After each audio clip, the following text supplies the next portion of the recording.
오늘 이제 다시 창세기 30장 25절, 26절 보겠습니다.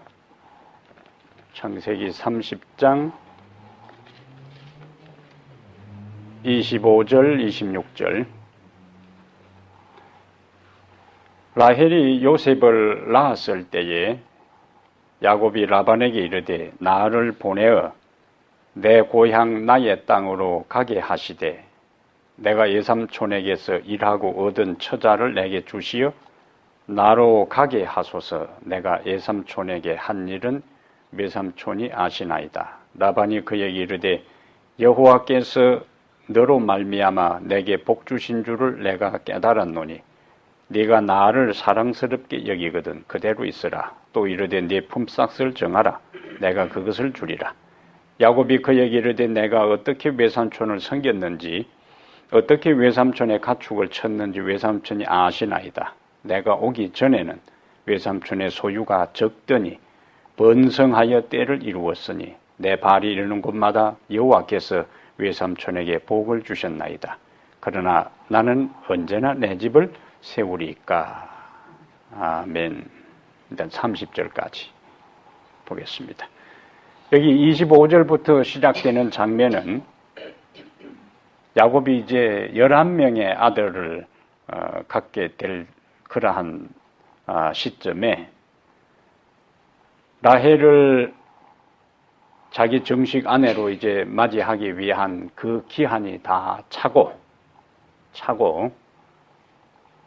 이제는 자식도 이제 11명이나 또 가지게 되었고 자기 아내들을 위해서 봉사할 기간도 다 찼고 또 가축들도 엄청나게 번성했으니까 이제 어떤 생각을 하는 겁니까?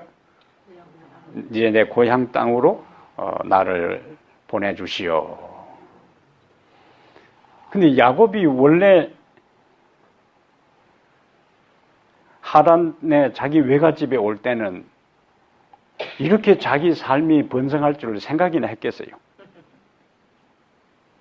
그냥 허겁지겁 이따가는 언제 형한테 맞아 죽을지 모르기 때문에 생존을 위해서 겉으로는 어머니하고 의논한 것이 뭐냐면 겉으로는 며느리감 또 자기 색시감 얻는다는 걸 외부적으로 이제 모양을 만들었지만은 사실상 이따가는 형에게 언제 보복당할지 모르는 두려움 때문에 그곳으로 이제 갔잖아요. 혈을 단신 그가 아무것도 없는 빈털터리로 갔는데 약 한 14년 지나면서 이렇게 엄청난 거부가 된 것은 하나님은 한 개인의 삶에 그가 어떤 조건을 갖추어 있기 때문에 그가 잘되고 번성할 수 있는 게 아니라 하나님이 28장에서 번성을 약속하셨기 때문에 그 약속의 기초에서 야곱의 생애에 이런 축복이 이르러온 걸 우리가 볼 수 있다는 거죠. 한국에서 많이 사용하는 이제 단어가 옛날에는 없던 단어인데 금수저라는 단어도 쓰고 은수저, 흙수저라는 단어를 써요. 금수저, 은수저, 흙수저인데 그것은 금수저를 갖고 태어났다는 것은 태어날 때부터 자기 부모로부터 좋은 조건 속에 태어났다는 거예요. 그래서 뭐 자기가 큰 노력을 하지 않아도 이미 물려받은 것이 있기 때문에 그렇게 고생 없이 살아갈 수 있는 그런 조건을 금수저를 가진 거예요. 그 다음에 중간은 은수저고 태어날 때 아무것도 없는 그냥 맨 땅에 헤딩하는 식으로 태어난 그런 열악한 환경 속에 태어난 사람을 흙수저를 물고 태어났다는 거예요. 그럼 야곱이 고향에 있을 때는 그래도 나름대로 금수저나 은수저쯤 되지만은 지금은 자기 외갓집에 도망가 있는 상황에서는 흙수저 인생이지만은 개천에서 용났다 하는 것처럼 그의 인생에 뭐 상상할 수도 없는 축복을 그가 받은 것을 볼 수가 있어요. 여기에서 우리는 그가 처해 있는 환경보다 더 중요한 것은 하나님의 약속을 안고 살아가는 여부가 그 인생의 모든 성공 여부를 결정짓는다 하는 겁니다. 이스라엘 백성들이요, 1948년에 고국으로 이제 돌아왔어요. 약 5만 명이 시온주의 운동에 의해서 이스라엘로 돌아옵니다. 그 돌아오기 전까지 그들은 서기 70년에 로마에 의해서 망하고 그 전부터 이제 BC 605년, 597년, 586년 세 차례에 의해서 바벨론에 의해서 망할 때에 상당히 많은 사람들이 해외로 떠납니다.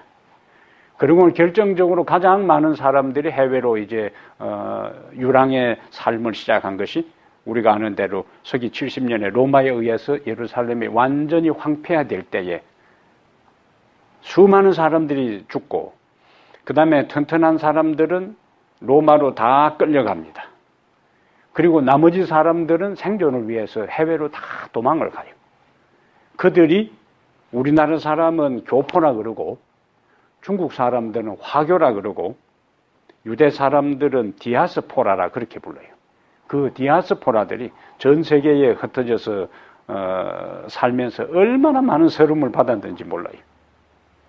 자기들을 방어해 줄 나라가 없으니까 가는 곳마다 천덕꾸리 취급을 받았습니다. 그러다가 1914년 1차 대전이 일어나고 난 다음에 1차 대전이 마칠 그 즈음에 영국의 외상인 발포아라 하는 사람이 전 세계에 있는 유대 지도자들에게 이야기를 해요. 너희들이 고국에 돌아오면 팔레스타인으로 귀환하게 되면은 우리가 독립국가를 만들도록 도와주겠다. 그래서 전 세계에 흩어져 있던 5만여 명의 유대인들이 자기들의 조국을 다시 회복하기 위해서 유대 나라로 귀국하게 됩니다. 그런데 와보니까 뭐가 있어요? 아무것도 없잖아요. 팔레스타인들이 그만 일부러 대강대강 그냥 살아가는 그 현장에 그들이 왔을 때에 그냥 이름 그대로 맨 땅이 헤드항이신데 중요한 것은 그들이 2000여 년 동안 나라 없는 서름을 안고 살다가 고국에 돌아왔는데 그들을 기다리고 있는 것은 척박하고 황량한 그냥 모래사장이에요. 젖과 꿀이 흐르는 땅이 아니라는 거예요. 그런데 중요한 거, 그런데 그런 환경에서 어떻게 유대 민족이 오늘날과 같은 이스라엘을 다시 건설할 수 있었는가 하는 게 이제 중요하다. 환경적으로는 그들은 주변에 완전히 아랍권에 둘러싸여 있잖아요. 완전히 주변에 아랍권에 둘러싸여 있지. 그 다음에 그들은 그동안에 뜨돌이 생활을 했지. 돌아와서 보니까 이미 아랍 민족 중에 일부들이 빈집에 자기들을 차지해가지고 살고 있지.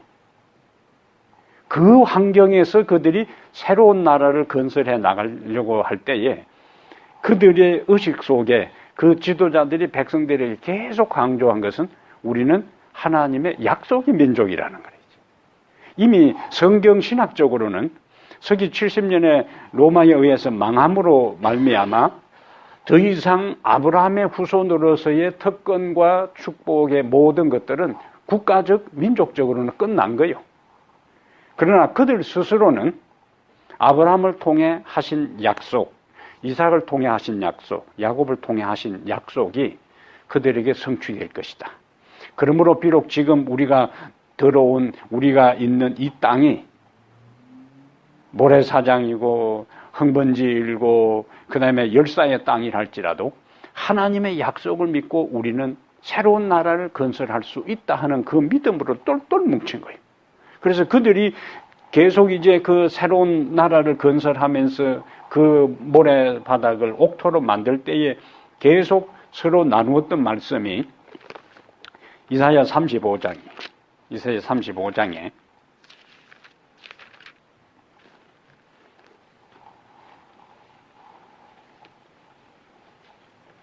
그들이 서로 독려하고 격려하고 서로 말씀을 나누면서 그 황량하고 척박한 땅을 옥토로 가꿀 때에 서로 확신했던 말씀이 성경의 말씀을 그것을 그들의 현실적인 삶에 그대로 적용시켜서 우리가 이런 약속이 있으니까 이 나라를 이렇게 만들 수 있다. 그렇게 한 거예요. 35장에 광야와 메마른 땅이 기뻐하며 사막이 백합화같이 피어 즐거워하며 무성하게 피어 기쁜 노래로 즐거워하며 레바논의 영광과 갈멜과 사론의 아름다움을 얻을 것이라. 그것들이 여호와의 영광 곧 우리 하나님의 아름다움을 보리로다. 7절에는 뜨거운 사막이 변하여 못이 될 것이며 메마른 땅이 변하여 원천이 될 것이며 성냥이 눕던 곳에 풀과 갈대와 부들이 날 것이며. 이것은 종말론적인 이사야의 예언이거든요. 원래 이사야가 35장을 말씀할 때는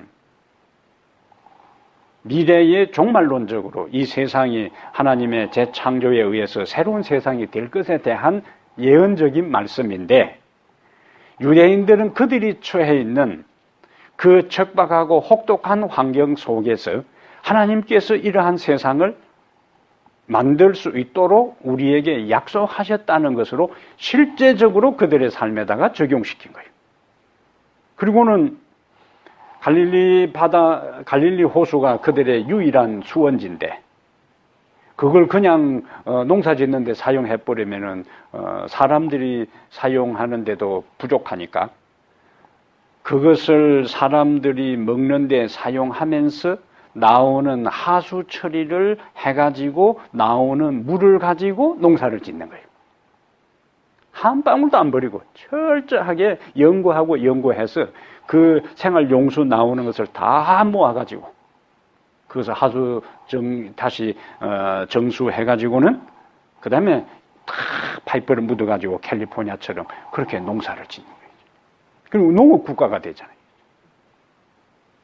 그래서 이 이스라엘 사람들이 일반 IT 계통이나 여러 계통을 통해서 세계에 수출하고 무기도 수출하고 하지만은 농작물을 수출해서 버려들이는 것들이 이 이스라엘에 있어서 굉장히 많은 퍼센트를 차지하는데, 대부분 어딘가 그 쓸모도 없는 모래바닥에서 그들이 농사를 지어가지고 그 물을, 이 생활용품을 다시 정수해가지고는 그렇게 사용한다.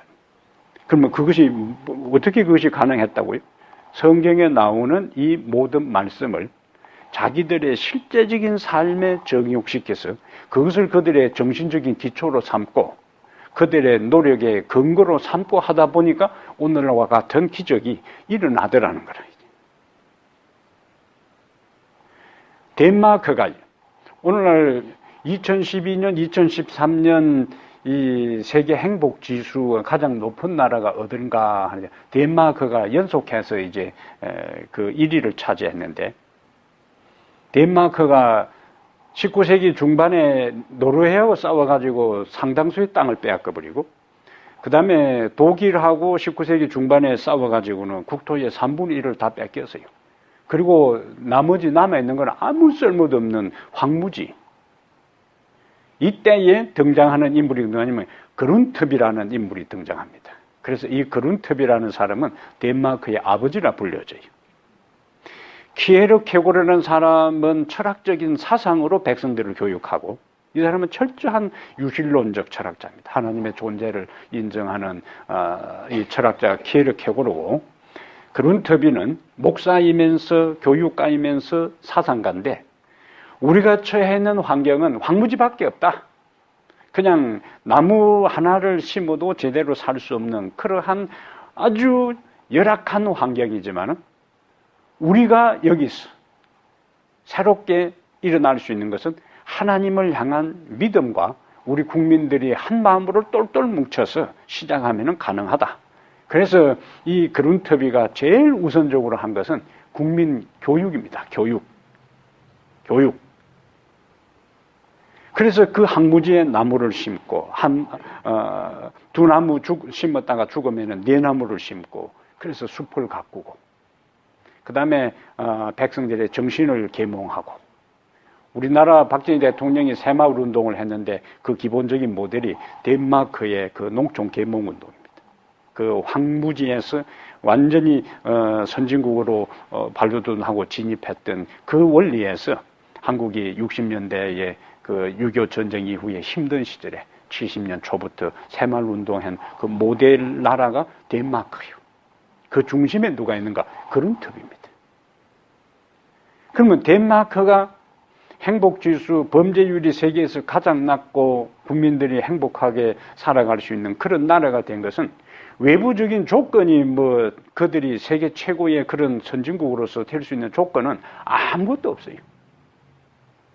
그들이 한 마음으로 우리가 처해 있는 환경은 황량하고 황무지라 할지라도 그 다음에 우리 조상들이 힘이 없어가지고 주변 나라들하고 전쟁해서 그 다음에 좀 괜찮은 땅은 다 빼앗겼다 할지라도 우리가 여기서 주저앉지 않고 새롭게 마음을 모아서 도전하면은 우리도 새로운 나라, 잘 사는 나라를 만들 수 있다는 그러한 강한 정신력과 신념과 믿음이 덴마크로 하여금 그렇게 세계에서 잘 사는 나라로 등장하게 된 배경이 된다.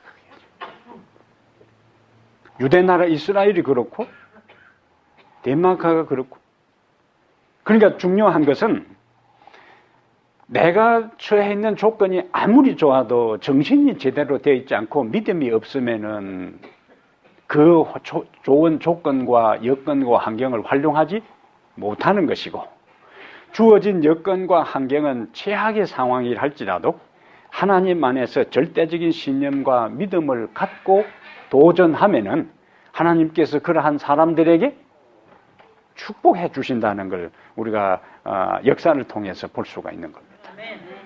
야곱이 처해 있는 상황이 있거든요.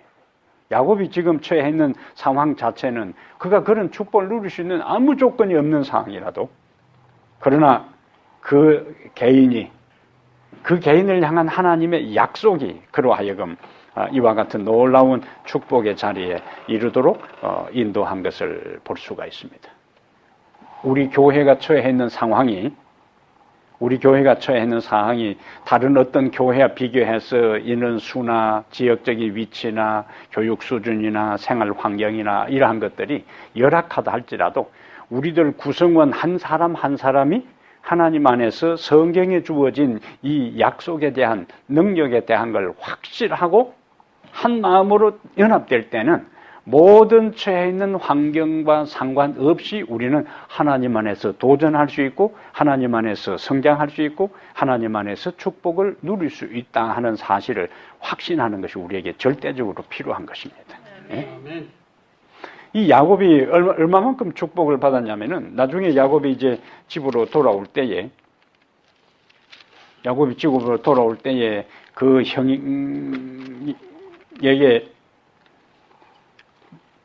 형의 마음을 누그러뜨리 돌리려고 이제 가축을 먼저 보내는데 32장 13절 한번 보세요.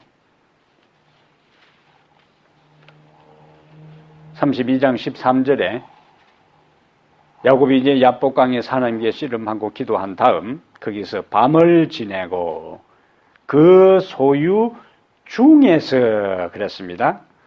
형 에서를 위하여 예물을 택하니 암염소가 200이요 순염소가 20이요 암양이 200이요 순양이 20이요 전나는 낙타 30과 그 새끼요 암소가 40이요 황소가 10이요 암나귀가 20이요 그 새끼 나귀가 10이라. 근데 이게 전부가 아니고 13절에 뭐라고 했어요?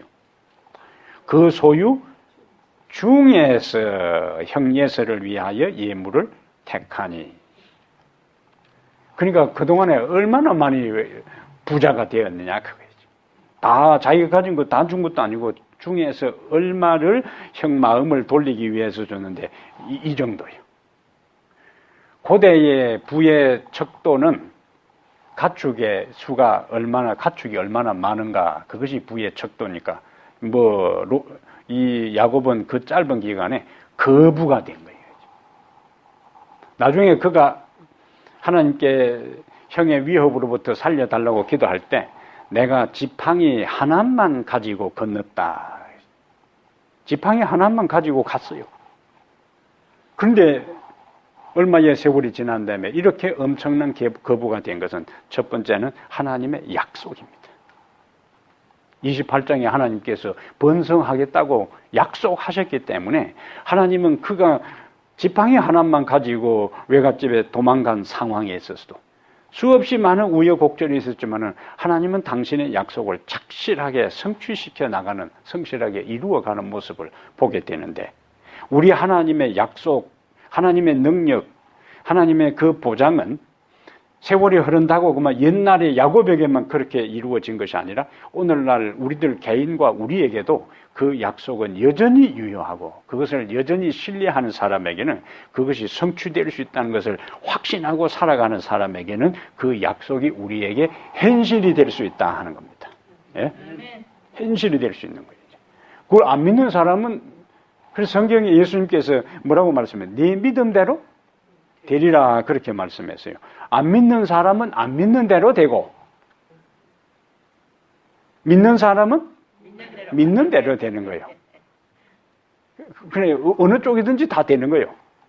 안 믿으면 안 믿는 대로 안 되고 믿으면 믿는 대로 되고.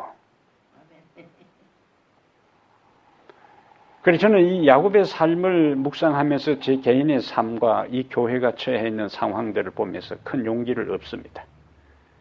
그러면서 역사적으로 유대 나라의 그 회복과 덴마크 역사의 그 새로운 진흥, 부흥을 보면서 한 시대의 한 사람 개개인들이 어떤 정신과 의지를 가지고 처해 있는 환경에 도전함에 따라서 그냥 거기에 주저앉아 버릴 수도 있고 그 도전을 통해서 그 환경을 뛰어넘는 놀라운 기적을 창출하는 그 주인공들이 될 수가 있는데, 하나님께서 이 시대에, 이 시점에 타코마 교회의 한 성도 한 사람 한 사람으로서 우리를 부른 것은 우리를 통해서 이 환경을 뛰어넘는 하나님의 기적과 역사의 현장의 주인공이 되도록 우리를 부르셨다는 새로운 확신과 믿음을 이전에게 우리에게 주시기를 바랍니다. 그래서 우리가 나중에 하나님 앞에 이루어진 모든 결과에 대해서 금수저로서 이미 모든 조건이 갖추어진 상태에서 이루어졌을 때에 그것에 대해 하나님께 영광을 돌리고 찬양하는가 하고, 흙수저로서의 모든 환경 속에서 일들이 이루어졌을 때에 우리 스스로 살아계신 하나님께 영광을 돌릴 뿐만 아니라 주변 사람들도 저 교회는 그와 같은 상황에서는 도저히 부응할 수 없고 일어설 수 없는 상황인데 일어났다 하는 이야기는 전적으로 하나님께서 그것을 하셨다고 살아계신 하나님께 영광을 돌리는 그 통로가 되기를 바랍니다. 야곱의 삶은 우리에게 그것을 시사해 주고 있습니다.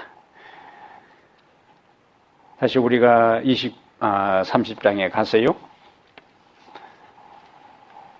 이제 야곱이 떠나려고 할 때에 27절에 30장 27절에 라반이 그에게 이르되, 뭐라고 이야기합니까? 떠나고자 할 때 여호와께서 너로 인하여 너로 말미암아 내게 복 주신 줄을 내가 깨달았노니 네가 나를 사랑스럽게 여기거든 그대로 있으라. 붙잡아요. 왜 붙잡아요? 왜 붙잡아요? 야곱이 있으니까 자기가 복을 받은 걸 아니까 어떻게 하든지 이 사비가 있어야만이 자기의 삶에, 자기 가정에 더 큰 복이 오는 것을, 이 라반처럼 야가 빠진 사람이 이 정도로 할 것 같으면은 라반이 딱 이 야곱의 이야기를 듣고 이 친구를 데리고 있는 것이 나에게 유익할까? 떠나 보내는 것이 유익할까? 라반은 계산이 너무너무 빠른 사람이에요. 그런데 그 사람의 입으로 뭐라고요? 여호와께서 너로 인하여 너로 말미암아 내게 복지 준 줄을 내가 깨달았노니 네가 나를 사랑스럽게 여기거든 그대로 있으라. 30절에 보면요, 이제 야곱 스스로 이야기를 합니다. 내가 오기 전에는 외삼촌의 소유가 적더니 번성하여 때를 이루었으니 내 발이 이르는 곳마다 복의 주체가 여호와께서 외삼촌에게 복을 주셨나이다. 그 야곱이 사실대로 이야기하잖아요. 오기 전에는 외삼촌의 소유가 적었는데 내 발이 이르는 곳마다 여호와께서 외삼촌에게 복을 주셨다. 어떤 사람은 이 세상에 5가지 부류의 사람이 있는데 첫째 부류의 사람은 꼭 있어야 할 사람. 둘째 부류의 사람은 있으면 좋은 사람. 첫 번째는 뭐예요? 꼭 있어야 될 사람. 둘째는 있으면 좋은 사람. 셋째는 있으나 마나한 사람. 넷째는 굳이 있을 필요가 없는 사람. 다섯째는 있어서는 안 될 사람. 이런 형태의 사람들이 이 세상에 존재한다는 거예요. 그러면 라반의 가정에 있어서 라반 입장에서는 야곱을 어떻게 본 거예요? 이 친구는 꼭 있어야 할 사람. 우리가 다른 사람과의 관계, 내가 소속된 조직, 회사, 어떤 관계든지 간에 여기 5 형태의 사람들 가운데 꼭 있어야 할 사람. 있으면 좋은 사람보다 꼭 있어야 할 사람.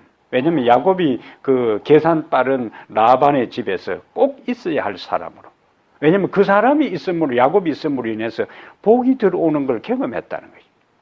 나중에 우리가 후반부에서 뒷부분에 가면은 요셉이 보디발의 집에 팔렸을 때에도 요셉으로 인하여 그 집에 복을 주신 것이 기록되어 있어요. 그러니까 그 집에 뭐 권세는 있었죠. 이 왕의 경호실장이기 때문에. 그러나 요셉을 노예로 사서 그다음에 요셉이 가정에 근무하기 시작한 때 그때부터 이상하게 그 보디발의 집에 여러 일들이 잘 형통하고 번창하고 잘 된 거예요. 그러면 우리는 우리 스스로의 가치가 내가 있음으로 인해서 우리의 가정이 화목하고 내가 있음으로 인해서 교회가 더 화목하고 사랑이 넘치고 내가 있음으로 인해서 교회가 더 성장하고 내가 있음으로 인해서 처음 오는 사람들이 나로 인해서 참 이 교회는 따뜻한 교회구나. 이 교회는 믿는 사람들이 있구나. 이 교회는 친절한 사람들이 있구나. 그렇게 돼야 되지. 내가 좀 이 교회 나오려 했는데 저 사람 때문에 도저히 못 나오겠다 스트레스 받아서 일이 되면 안 된다는 이야기지. 그리고 또 다른 사람에게 저 사람 그만 저리 나오지 말고 다른 게 그냥 갔으면 좋겠다. 이런 평가를 받는다면 이 사람 참 비극이잖아요. 저는 이제 목사로서 생각해요. 우리 신자들이 목사님 저를 생각할 때 저 목사님 저리 눈치도 없나. 이제 좀 갈 때가 됐는데 저리 가지도 않고 저 버티고 혹시 이런 생각을 하고 있다면 이거는 이 목사로서 진짜 처량한 신세요. 예? 신자들이 겉으로는 차마 말을 못하고 목사님 저 은퇴할 때까지 계시라고 해놓고는 뒤에서는 언제 갈지 참 우리 말도 못하고 직원에서 이야기도 못 꺼내고 본인이 스스로 눈치껏 알아서 해야 되는데 일이 되면은 이거는 진짜 참 대책 없는 목사 되잖아요. 목사가 다른 어떤 계획을 가지고 다른 데 갈 때도 신자들이 목사님 우리와 함께 더 같이 있읍시다. 같이 있으면서 우리가 신앙생활하고 교회 일 돌보고 우리가 함께 하늘에 갑시다. 그러면 나는 이 야곱의 이야기를 가만히 묵상하면서 내가 직원에서 이야기를 꺼내고 내가 총회 앞에서 이제 야곱이 이제 왜냐면 이제 자기 눈치를 본 거예요. 자기 눈치를 요 때쯤 돼서 떠났으면 딱 되겠다 싶어서 말을 꺼냈는데 장인이 강력하게 막는데 내가 이제 딱 교인들 눈치를 보면서 요 때쯤 떠나야 되겠다 할 때 그러시지 마시지 이렇게 나오는 게 아니고 예? 어떤 반응일까 생각을 했어요. 목사 입장에서. 그래서 우리 신자들 한 사람 한 사람의 입장에 있어서는 서로에게 있어서 내가 어떤 상황으로 인해서 다른 데 이사를 가든지 어떤 교회를 옮겨야 될 상황이 될 때에 서로가 그 한 사람 한 사람에 대해서 너도 나도 뭐 와가지고 조금 불편하더라도 조금 거리가 멀더라도 당신이 빠지면 안 된다고. 예? 우리가 이왕 이 교회에 속해서 한 멤버로서 지금까지 살아왔으니까 우리가 조금 불편하고 거리가 멀더라도 우리가 함께 지금까지 교회를 섬기고 성도의 교제를 나누고 주를 섬기고 살아왔던 것처럼 그렇게 살아가자. 그러한 관계, 그러한 위치, 그러한 처신, 그러한 삶을 살아가는 우리 한 사람 한 사람이 되었으면 좋겠어요. 예? 걱정 마세요. 있어야 할 목소리. 오늘 나랑 한번 전화를 했거든요.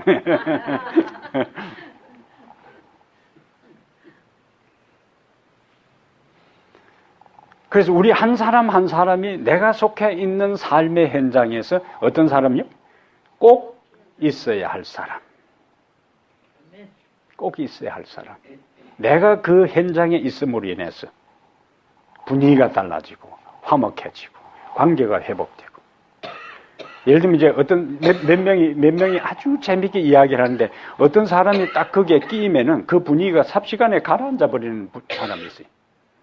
그냥 그 사람이 나타나면은 그냥 아주 재미있게 깔깔거리고 대화하고 웃다가 그 사람이 나타나면 그러면 슬금슬금해서 그냥 식어버리는 경우가 있어요. 근데 어떤 사람은 분위기가 냉랭한데 이 사람이 들어옴으로 인해서 그 분위기가 확 살아나는 사람이 있다는 거죠. 그래서 이왕이면 우리 한 사람 한 사람이 신앙생활하고 인생을 살아갈 때 내가 그 현장에 있으므로 내가 그 무리의 일원이 됨으로써 내가 그 단체에 소속된 한 사람이 됨으로 인해서 그 분위기가 생동감이 있고 활력이 있고 새로운 변화가 창출되고 성장의 은총이 나타나는 그러한 꼭 필요한 사람, 그 사람이 되기를 다시 한번 축복합니다. 용혜원이라는 시인이 이제 많은 아주 신앙적인 시를 썼는데요. 이분이 이런 시를 썼어요. 용혜원. 나는 꼭 필요한 사람입니다. 제목이 그거예요. 큰 소리로 세상을 향해 외쳐 보십시오. 나는 꼭 필요한 사람입니다. 라고 자신의 삶에 큰 기대감을 가지고 살아가면 희망과 기쁨이 날마다 샘솟듯 넘치고 다가오는 모든 문들을 하나씩 열어가면 삶의 리듬감이 넘칩니다. 수많은 사람들이 세상을 살아가고 있지만 그중 필요 없는 사람은 단 한 사람도 없습니다. 세상에 희망을 주기 위하여, 세상에 사랑을 주기 위하여, 세상에 나눔을 주기 위하여 필요한 사람이 되어야 합니다. 나로 인해 세상이 조금이라도 달라져 새롭게 변화될 수 있다면 그 삶이 얼마나 고귀하고 아름다울까요? 나로 인해 세상이 조금이라도 밝아질 수 있다면 얼마나 신이 날까요? 자신을 향해 세상을 향해 외쳐보십시오. 나는 꼭 필요한 사람입니다. 라고 아주 감동적인 시요. 우리의 마음을 뭉클하게 하는 시입니다. 세상에 희망을 주고 세상에 사랑을 주고 세상에 나눔을 주고 그렇게 하기 위하여 필요한 사람. 나로 인해서 세상이 조금이라도 달라지고 새롭게 변화되고 또 나로 인해 조금이라도 밝아질 수 있다면 얼마나 신명나는 일이냐. 그래서 예수님께서 세상의 빛이라고 하셨고 세상의 소금이라 그렇게 말씀하신 것입니다. 후반부 잠깐 또 보겠어요. 32절부터 잠깐 보면은 하나님께서 환경과 상관없이 끊임없이 야곱을 축복하시는 것을 이제 보게 되는데 32절에 오늘 내가 외삼촌의 양떼에 두루 다니며 그 양 중에 다시 이제 남는 것에 대한 조건을 제시합니다. 양 중에 아롱진 것과 점 있는 것과 검은 것을 가려내며 또 염소 중에 점 있는 것과 아롱진 것을 가려내리니 이 같은 것이 내 품삯이 되리이다. 후일에 외삼촌께서 오셔서 내 품삯을 조사하실 때에 나의 의가 내 대답이 되리이다. 내게 혹시 염소 중 아롱지지 아니한 것이나 점이 없는 것이나 양 중에 검지 아니한 것이 있거든 다 도둑질한 것으로 인정하소서. 라반이 이르되 내가 네 말대로 하리라 하고 그날에 그가 수염소 중 얼룩무늬 있는 것과 점 있는 것을 가리고 암염소 중 흰 바탕에 아롱진 것과 점 있는 것을 가리고 양 중에 검은 것들을 가려 자기 아들 손에 맡기고 자기와 야곱의 사이를 사흘길이 뜨게 하였고 야곱은 라반의 남은 양떼를 치니라. 서로 이제 그 교미를 못하게 하도록 딱 거리를 이제 둔 거요.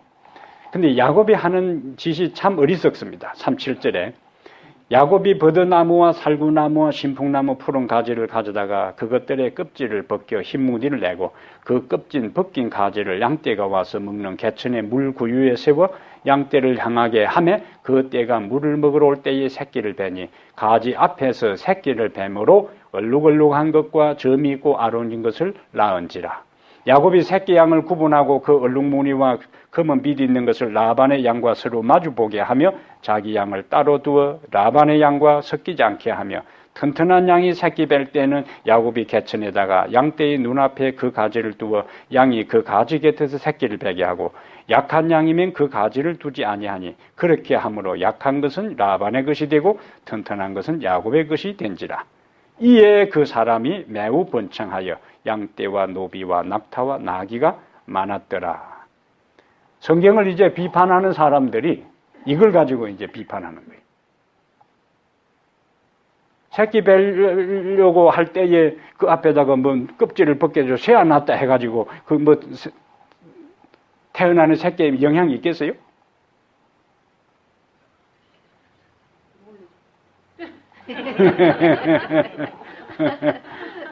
네. 그는 생물학적으로는 생물적으로는 아무 영향이 없는 거예요. 새끼 뵈려고 하는 그때에 뭐 나무 세워놓은 거하고 무슨 상관이 있어요? 그 태나 점 있는 거하고 아롱진 것하고 흰 거 검은 거 아무 영향이 없는 거예요. 그런데 성경에 이제 우리가 전체를 우리가 항상 보라고 이야기를 했는데 나중에 나오는 걸 보면은 31장에 잠깐 보고 이제 맺어 붙이겠어요. 31장 10절에 그 야곱이 나중에 자기가 그렇게 세워서 된 게 아니라는 걸 이제 고백해요. 그 양떼가 새끼 뵐 때에 내가 꿈에 눈을 들어보니 양떼를 탄 순양은 다 얼룩무늬 있는 것과 점 있는 것과 아롱진 것이었더라. 꿈에 하나님의 사자가 내게 말씀하시기를 야곱아 하기로 내가 대답하기를 여기 있나이다 하며 이르시되 네 눈을 들어보라. 양떼를 탄 순양은 다 얼룩무늬 있는 것, 점 있는 것과 아롱진 것이니라. 라반이 네게 행한 모든 것을 내가 보았노라. 그러니까 수컷이 아예 그렇게 아롱진 것이 그 새끼 뵐 때에 관계를 했기 때문에 그렇게 태어난 것이지 야곱이 그렇게 세워서 한 게 아니라는 게 뒤쪽에 나오잖아요. 그러니까 결국에 야곱의 삶의 여기 마지막 43절에 이에 그 사람이 매우 번창하여 30장 43절에 양떼와 노비와 낙타와 나귀가 많았더라 하는 그것은 야곱이 잔머리를 굴려가지고 그렇게 된 것이 아니고 결국에 하나님께서 그 생명을 잉태할 때에 관여해서 수컷이 그와 같이 관계했기 때문에 태어났다는 게 뒤쪽에 가서 야곱 스스로 깨달았던 거예요. 우리에게 무엇을 시사해 주는가? 우리가 최선을 다해서 우리의 삶에 노력을 하고 수고하는 그것만 가지고 되는 것이 아니고 보이지 않는 하나님의 도움의 손길이 우리의 삶에 함께 할 때 우리의 인생은 우리의 수고하고 노력한 것보다 더 엄청난 축복이 우리에게 이르러 올 수 있다는 것을 야곱의 삶을 통해서 우리에게 보여주는 겁니다. 하나님을 믿지 아니하는 사람들은 자기의 수고와 노력만을 가지고 인생을 살아가려고 하지만 하나님을 믿는 사람들은 자신의 수고와 노력에 최선을 다할 뿐만 아니라 거기에 힘을 더해주고 지혜를 더해주고 축복을 더해주는 하나님의 은총을 믿고 살아가는 사람들이기 때문에 다른 사람들과 우리의 삶이 근본적이고 본질적으로 차이가 있다는 이야기예요. 이것을 우리 모두가 경험하면 좋겠어요. 야곱의 삶에 경험되었던 것, 내가 수고한 것 이상으로, 노력한 이상으로. 어쩌면 야곱은 여기도 잔머리를 굴리지만은 하나님께서는 잔머리를 굴리는 야곱의 그 어설픈 그것보다 하나님이 그에게 약속하고 야곱을 통해서 그 후손을 통해 이루고자 하시는 큰 경륜과 섭리 속에서 야곱의 한 인생의 축복을 몰아주는 것을 보게 됩니다. 그래서 믿음으로 말미암는 의입니다. 자랑할 게 없어요. 우리가 누리는 모든 것 하나 내가 수고하고 애써서 얻은 것처럼 보이지만은 하나님의 보이지 않는 손길이 없었다면 그것이 이루어질 수 없었다는 거예요. 다시 한번 이 저녁에 야곱의 지팡이 하나 들고 간 그 인생에 하나님께서 관여하시니까 엄청난 때를 이루어서 거부가 되게 만드신 하나님은 오늘 우리의 삶이 아무리 열악하고 척박하고 황무지 같은 상황이라 할지라도 그 환경을 뛰어넘고 환경에 구애받지 않고 환경에 영향받지 않는 축복을 주실 수 있는 분이 우리 하나님이시라는 거. 우리들 개인과 이 교회에 야곱의 생애에 나타나셨던 그 축복의 경험이 우리들에게도 실제적으로 경험되어 그 이루어진 모든 것에 대해 하나님께만 영광을 돌리고 찬양하는 축복의 사람들 되기를 바랍니다.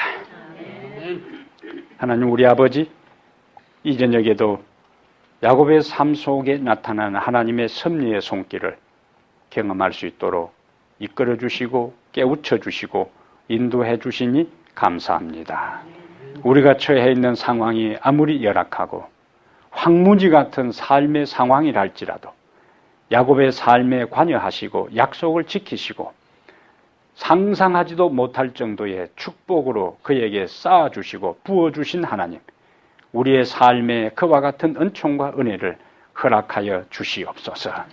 우리에게 주어진 모든 삶의 현실에서 최선을 다하여 성실하게 노력하려고 합니다.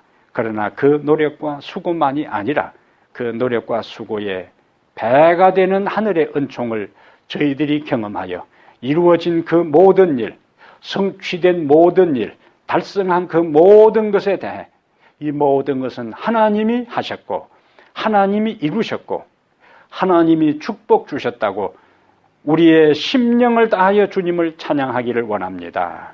주께 영광 돌리기를 원합니다.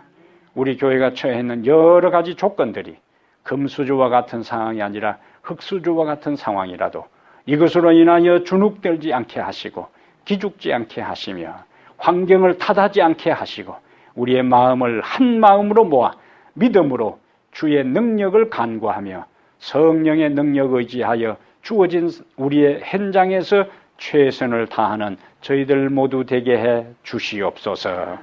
오늘 그리고 우리들 각 개인의 삶이 열악한 환경 가운데 있다 할지라도 그것으로 인하여 주님을 원망하는 대신에 이런 환경에도 불구하고 여전히 우리를 사랑하시고 축복 주시기를 기다리고 계시는 하나님을 바라보며 용기를 얻고 다시 일어설 수 있는 저희들 모두 되게 해 주시옵소서. 우리 주 예수님 이름으로 기도합니다. 아멘.